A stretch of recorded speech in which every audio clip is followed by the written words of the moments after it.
comblé par rapport à la remarque que tu as eu à faire ce soir. Et ton intercession concorde exactement avec la parole que j'ai préparée ce soir. Et je crois, et j'ai la conviction et l'assurance que le Saint-Esprit va parler à une personne ce soir. Seigneur, merci encore pour ta grâce renouvelée une fois de plus dans nos vies.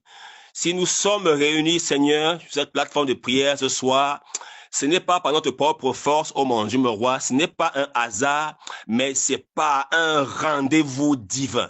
Chaque fois, Seigneur, que tu veux transformer une vie, chaque fois, Seigneur, que tu veux toucher une vie, Père éternel, tu commences par envoyer une parole.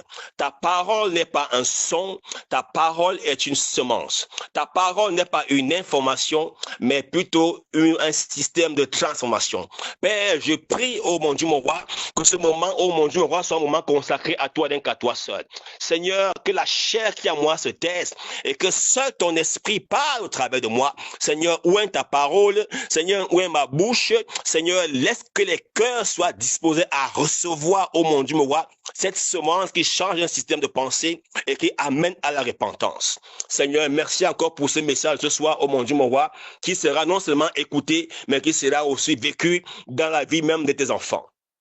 Je prie, Seigneur, Père éternel, Père trois fois saint, que la connexion soit fluide, que le réseau soit fluide et que tout ce qui ne t'honore pas dans les maisons dans les maisons où le son de ma voix est retenti soit brisé au nom de Jésus.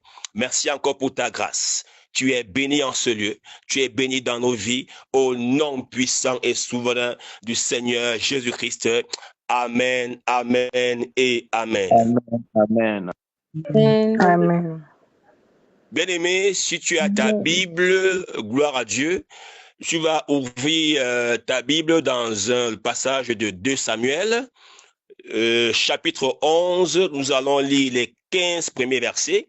Et je vais inviter le pasteur Ronald à cause du temps, parce que là, il est 20h33, on va aller rapidement, qui va nous lire rapidement ce merveilleux passage. Le livre de 2 Samuel, chapitre 11, versets 1 à 15. On va faire un peu de lecture parce que je voudrais que le peuple comprenne bien, n'est-ce pas, le contexte de ce texte afin de pouvoir également bien comprendre le sens du message ce soir.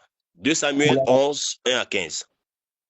L'année suivante, au temps où les rois se mettaient en campagne, David envoya Joab avec ses serviteurs et tout Israël pour détruire les fils d'Ammon et pour assiéger Rabat.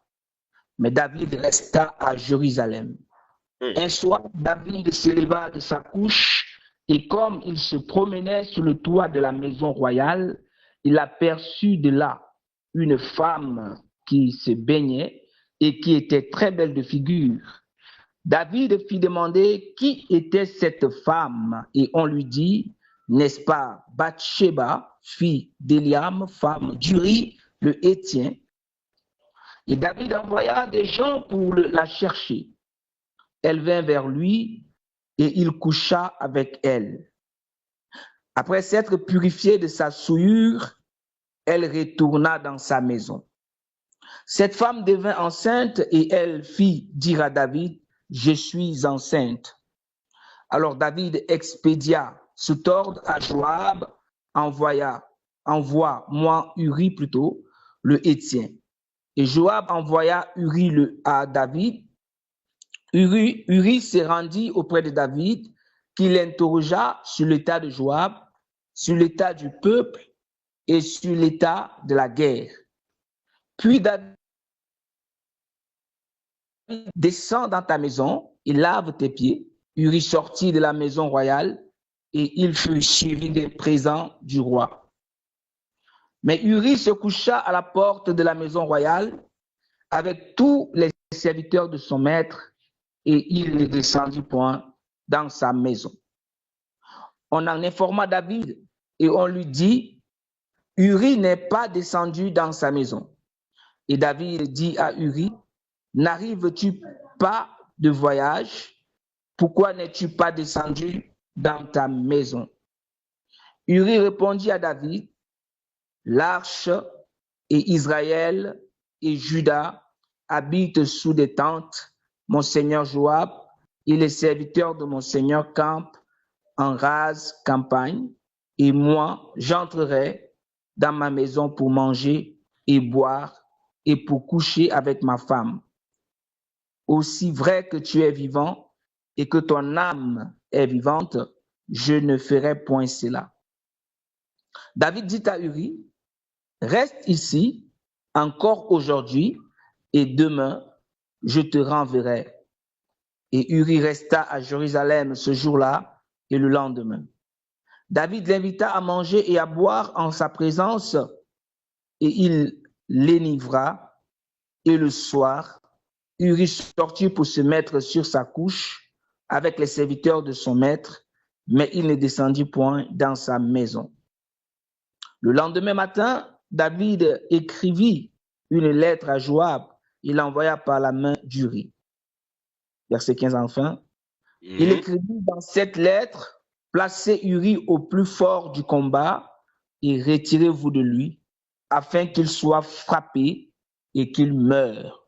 Parole du Seigneur. Amen, amen, amen. Le verset 15 est le verset le plus fort. Le verset 15 est la balle de match. Il écrivit dans cette lettre, placez Uri au plus fort du combat et retirez-vous de lui afin qu'il soit frappé et qu'il meure. Amen. Bien-aimé, le thème de mon message ce soir est intitulé « La repentance et ses bienfaits ». La repentance et ses bienfaits. Et comme sous-thème, j'ai intitulé « Le péché mignon du roi David ». Bien-aimé dans le Seigneur, une fois de plus, bonsoir. Aujourd'hui, dans nos églises, la repentance est incontestablement l'un des thèmes les plus négligés. La priorité est accordée au message axé sur la prospérité, le mariage, la délivrance ou l'accomplissement même d'une prophétie. La repentance reste le socle inébranlable de l'évangile.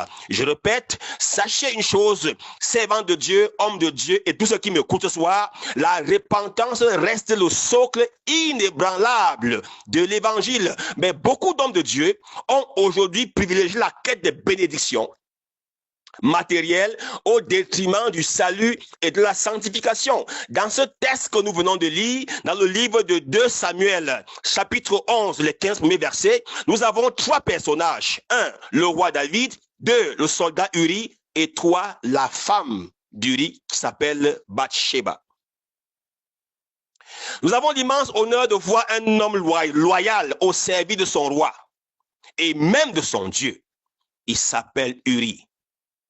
Il est allé jusqu'à dire à son roi qu'il ne peut pas rentrer chez lui pour manger et dormir avec son épouse, alors que l'arche de l'Éternel, qui symbolise la présence de Dieu, habite dans une tente et lui, il va dormir dans une maison. Combien de chrétiens de nos jours sont aussi loyaux avec Dieu, à plus forte raison avec leur propre pasteur? Combien de fidèles prennent-ils les nouvelles de l'homme, de Dieu qui prie et intercède pour eux?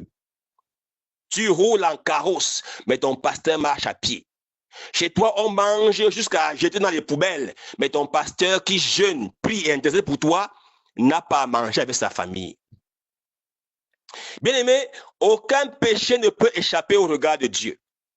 Il existe des combats que nous livrons devant les hommes, mais il existe aussi des combats que nous livrons dans le secret. On peut avoir une belle apparence devant les hommes et être en difficulté dans le secret. On peut être respecté, applaudi, utilisé par Dieu, avoir une très bonne position, avoir un ministère, une famille, une bonne réputation et pourtant avoir aussi une porte ouverte au péché. David était un roi. David était un très grand guerrier. David était un adorateur de Dieu. David avait l'onction. David avait remporté de grands combats et de grandes victoires. La Bible dit qu'il était l'homme selon le cœur de Dieu. Mais cela ne signifie pas que David était incapable de tomber. Son histoire nous donne une leçon fondamentale et même une vérité importante, à savoir, l'onction ne nous dispense jamais de la négligence. Je répète. Bien-aimé, écoute-moi très bien. L'onction ne nous dispense jamais de la négligence, de la vigilance. Le problème de David n'a pas commencé lorsqu'il a couché avec Bathsheba, la femme d'Uri. Son problème a commencé lorsqu'il a commencé à ne plus aller en guerre et à rester à Jérusalem dans son palais, alors qu'en temps normal, les rois allaient en guerre avec son armée. La Bible dit dans 2 Samuel 11:1, premier verset, à la fin c'est écrit, mais David resta à Jérusalem. David devait être à la guerre avec son armée, mais il est resté à Jérusalem. Il était dans sa maison, dans son palais, dans une position où il pouvait voir et contrôler tout. Bien aimé, le péché commence souvent par une petite chose banale, de rien du tout. Une petite décision qui semble insignifiante. David est monté sur le toit de son palais.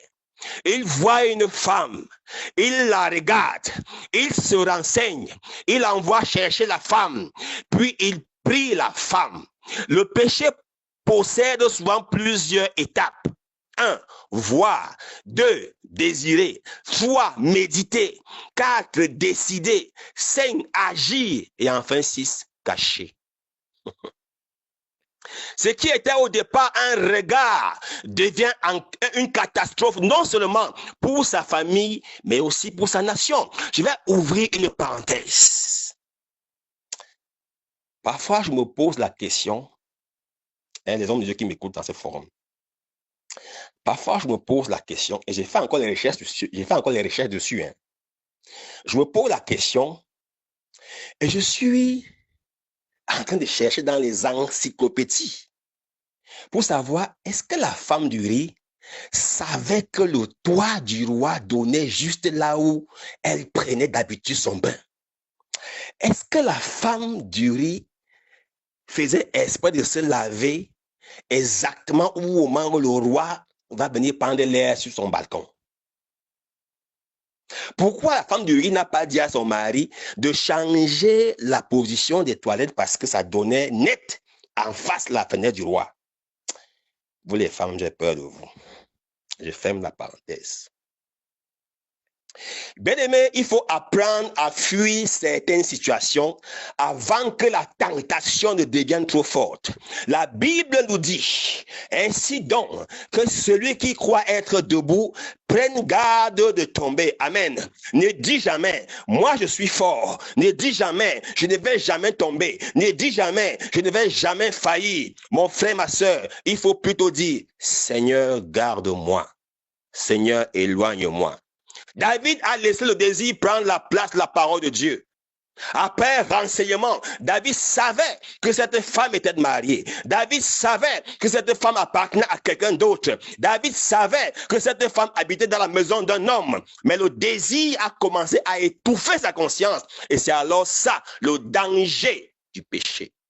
Quand le désir devient plus fort que la crainte de Dieu, et l'homme commence à justifier Dieu. L'homme commence à condamner Dieu. Seigneur, pourquoi toi-même tu as permis que cette femme se lave devant moi? Et il commence à dire, Seigneur, pourquoi tu as laissé que cette jeune dame vienne s'asseoir au premier banc alors qu'elle a un mini-jupe à l'église? Et tu commences à dire, Seigneur, toi-même tu sais que j'ai pas de travail ni d'argent. Pourquoi tu acceptes que je sois le trésorier de mon église? Tu commences à questionner Dieu. Le cas de David, le problème est qu'il connaissait bien ces choses. Il connaissait bien ses interdits. Il connaissait bien la loi. Mais le problème est que, à cet instant précis, il a choisi le désir de son corps. Il a choisi le désir de sa chair au détriment de la volonté de Dieu. Bien aimé, tu peux connaître la Bible et être tenté. Tu peux prier et être tenté. Tu peux être loin, choisi par Dieu et être tenté. Tu peux être responsable d'une église et la diriger et être tenté. La victoire ne consiste pas à ne jamais être tenté, mais la victoire consiste à dire non devant la tentation.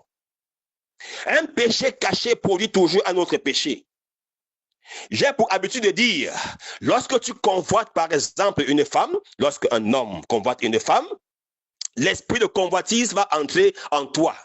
Et quand l'esprit de convoitise va entrer en toi, ensuite il va inviter l'esprit d'adultère. L'esprit d'adultère, quant à lui, il va inviter l'esprit de meurtre par les avortements et autres. L'esprit d'avortement, lui aussi, va inviter l'esprit de mensonge, car tu vas devenir un bon menteur à ta femme que tu l'as trompé, que tu as trompé. Et par la suite, l'esprit de mensonge va inviter l'esprit d'hypocrisie, car tu deviendras le meilleur hypocrite du monde devant ceux avec qui tu as couché. Un péché cache toujours un autre péché, mon frère, ma soeur. Un péché cache toujours un autre péché quand il n'est pas confessé. Après avoir couché avec Bathsheba, la femme d'Uri, David apprend qu'elle est enceinte. Et c'est là que la chose devient intéressante. Et c'est là le commencement de la deuxième phase. David cherche à cacher son péché. Et il fait revenir Uri du champ de bataille. Et là, son plan est très simple. C'est quoi son plan? David demande ou encore donne un ordre à un soldat. Verset 8. Uri dit à son soldat, descends dans ta maison, lave tes pieds et dors avec ta femme. David se croyait sage, mais Dieu voyait son plan. David se croyait intelligent, mais Dieu l'avait vu de loin. Il voulait que Uri rentre chez lui, couche avec sa femme, et lorsque la grossesse sera connue, tout le monde pensera que c'est l'enfant est celui d'Uri. Mais Dieu a mis dans le cœur de ce soldat de dormir loyalement devant la porte du palais du roi. David l'interpelle pour savoir ce pourquoi il n'est pas rentré chez lui. Mais la réponse d'Uri, j'ai aimé. J'aime la réponse d'Uri. Quand David dit à Uri, pourquoi tu n'es pas rentré chez toi? Oh, j'aime sa réponse. Il dit au roi, oh mon roi, l'arche de l'Éternel, Israël et Juda habitent sous des tentes. Et moi, j'irai dans ma maison comment? Oh roi, quelle ironie! Uri était loin de chez lui, mais il était fidèle. David était chez lui, mais il était en train de tomber devant un soldat. Uri avait moins de pouvoir que David, mais il avait l'avantage de maîtriser de lui à cet instant précis. Bien aimé, je vais te choquer encore ce soir. Lorsqu'on refuse de se repentir, on commence à détruire la vie des autres. Écoute-moi très bien, mon frère, ma soeur. Lorsque tu refuses de te repentir, tu es en train de commencer à l'instant là à détruire la vie des autres. David avait commencé par regarder, puis il a désiré, puis il a pris. Maintenant, il est en train de comploter. Il écrit une lettre à son général Joab. Et cette lettre contient la condamnation à mort d'Uri. Et dans ce complot, la plus stratégie est le fait que c'est Uri lui-même qui va transporter le document qui allait provoquer sa mort. David voulait enterrer son péché avec la mort d'un homme. David voulait enterrer son péché avec la mort d'un homme. Mais ce qu'il ignorait est que on ne peut enterrer un homme. On peut enterrer un homme, frère, ma soeur, mais on ne peut pas enterrer la vérité devant Dieu. Tu peux enterrer un homme, mais tu ne peux pas enterrer la vérité devant la face éternelle. Ce soir, je vais parler à une personne. Que tout homme qui veut t'enterrer, que la face de l'Éternel, que la main de l'Éternel agisse dans ta vie au nom de Jésus-Christ. Uri est mort. Bathsheba devient la femme de David. Tout semble géré. Tout semble terminé. Tout est en ordre. Tout semble caché. Mais sauf que Dieu a tout vu. Les conséquences de l'acte de David a affecté sa propre maison. David a commis l'adultère en prenant la femme d'Uri. Et dans sa maison, dans sa propre maison, on voit Amnon, son fils, qui viole sa sœur Tamar. David a versé le sang du soldat Uril. Et dans sa maison, on voit Absalom qui va tuer son frère Tamar. Les conséquences du péché. Bien aimé, ce que David avait fait déplut aux yeux de Dieu. Quelle phrase terrible! Les hommes pouvaient ne rien voir, les soldats pouvaient rien voir, le peuple pouvait rien voir, mais Dieu savait tout. Voici une vérité que nous devons garder dans notre cœur. Le silence des hommes ne signifie pas l'approbation de Dieu. Quel que soit ce que tu as fait, tu as menti, tu as caché, tu as volé, tu as caché, tu as fait l'adultère, tu as caché, tu as fait des pratiques, tu as caché, tu as fait des alliances, tu as caché. Mais laisse-moi te dire que le silence des hommes ne signifie pas que Dieu a validé. Tu peux cacher quelque chose à ton mari, tu peux cacher quelque chose à tes parents, tu peux cacher quelque chose à ton pasteur, tu peux cacher quelque chose à tes amis, mais tu ne peux jamais rien cacher devant la face éternelle. Et Dieu envoie Nathan. Nathan ici devient comme la confrontation de la grâce devant le péché. Dieu aurait dû détruire David immédiatement, mais il envoie le prophète Nathan. J'aime beaucoup la sagesse du prophète Nathan qui va raconter une histoire au roi David, celle d'un homme riche qui possédait beaucoup de brebis, mais qui prend la seule brebis d'un pauvre. Et quand il raconte l'énigme, David est indigné et il dit que cet homme mérite la mort. Et Nathan lui répond: cet homme, c'est toi. Oh, quelle sagesse, quelle parole du prophète Nathan. David était incapable de voir le danger dans sa propre maison. Il était incapable de voir le danger dans sa propre maison. Mais il est capable de voir le danger dans la maison du voisin. Il est capable de voir le péché dans la maison du voisin. Le danger spirituel à ce niveau est que le diable fait de nous des personnes experts pour condamner les autres tout en devenant aveugle pour soi-même. Mais ce soir, je déclare dans ta vie, cela ne sera jamais ton partage au nom de Jésus.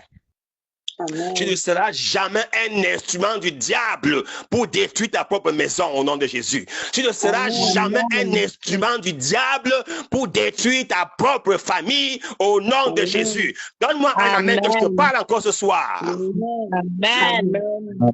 Amen. Avant de demander, Seigneur, change cette personne, il serait mieux que tu dises d'abord, Seigneur, montre-moi ce qui doit changer en moi. Quand tu ne connais pas, ferme ta bouche. Ce qui va marquer la scène est le fait que David reconnaît qu'il est exposé par le prophète Nathan et ne cherche plus d'excuses et il va plutôt reconnaître son tort et il va dire, Seigneur, j'ai péché contre toi. Combien de fidèles, combien de personnes reconnaissent leur tort? Même dans ta propre relation, même dans ton propre couple, est-ce que tu reconnais souvent ton tort? Est-ce que tu dis souvent à ton conjoint, à ta conjointe, à ton époux, à ta femme, mon mari, je reconnais que j'ai mal fait. Ma femme, je reconnais que j'ai mal fait. Et c'est ça que notre Seigneur aime, l'humilité, la reconnaissance. David est exposé devant Nathan et dit, Seigneur, j'ai péché contre toi. Et c'est là que commence la repentance et la restauration. David ne dit pas, c'est la faute de Bathsheba, non. David ne dit pas, j'étais seul, non. David ne dit pas, c'est la pression du royaume, non. Mais il dit, j'ai péché. Beaucoup de personnes, lorsqu'ils sont exposés devant un fait accompli, ils vont toujours chercher des excuses, chercher des raisons, chercher des prétextes, des échappatoires, des portes de sortie pour essayer de se justifier. Adam a dit à Dieu dans le jardin, après que le péché soit entré, c'est pas moi, c'est la femme que tu as mis à mes côtés.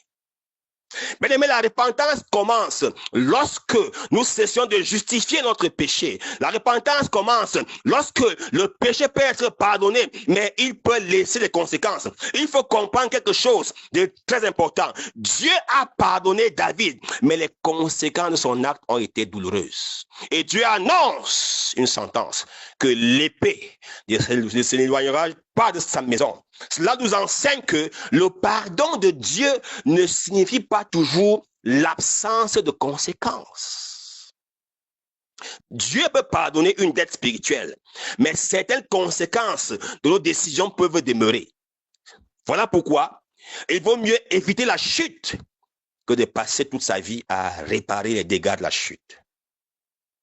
J'ai béni le nom du Seigneur parce que, après cette repentance de David, qui a dit, oh Dieu, je reconnais maintenant que j'ai péché. Oh Dieu, je sais que tu m'as exposé. Oh Dieu, j'avoue que j'ai mal fait. Et là, David va écrire le psaume 51. Et dans le psaume 51, il dit au verset 12, oh Dieu, crée en moi un cœur pur, renouvelle en moi un esprit bien disposé. Acclame, acclame, acclame, acclame, acclame David.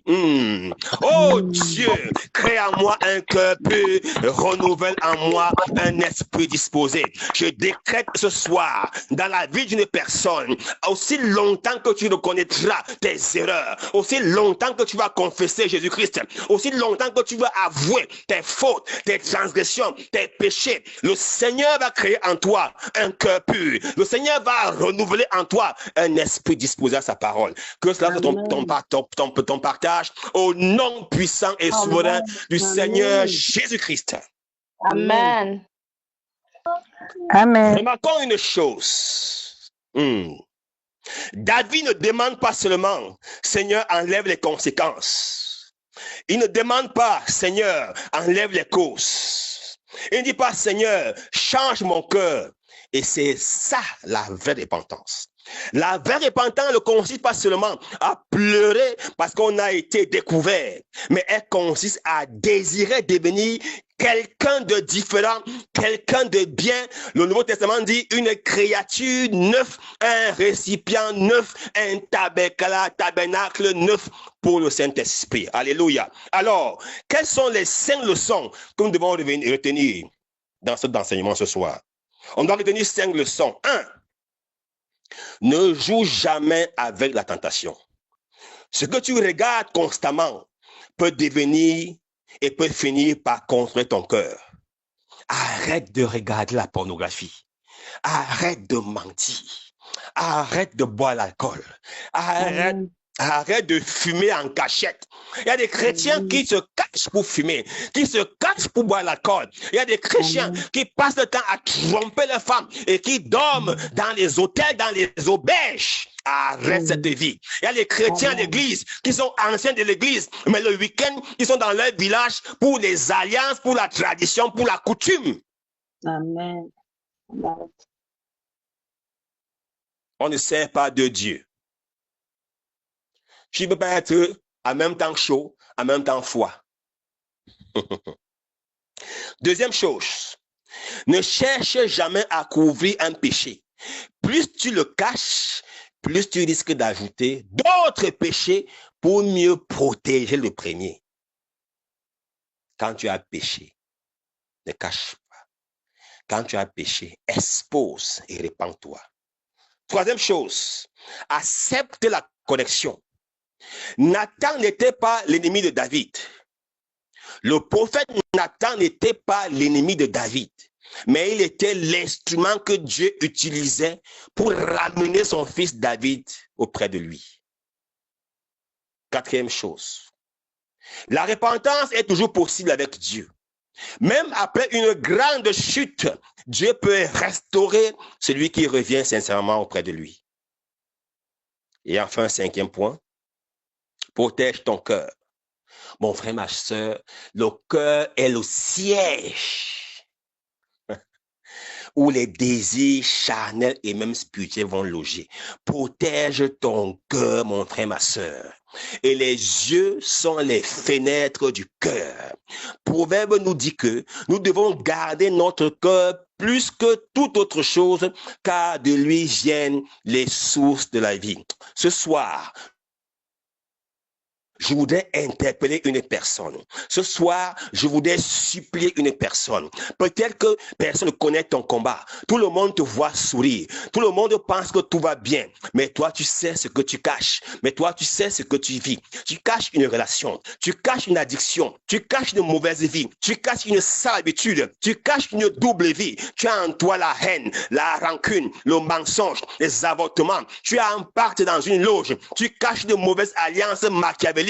Tu caches les mauvaises pratiques sur un autel. Tu caches une pratique contraire à la volonté de Dieu. Aujourd'hui, Dieu ne vient pas seulement pour exposer ton péché, mais il vient pour te libérer de ton péché.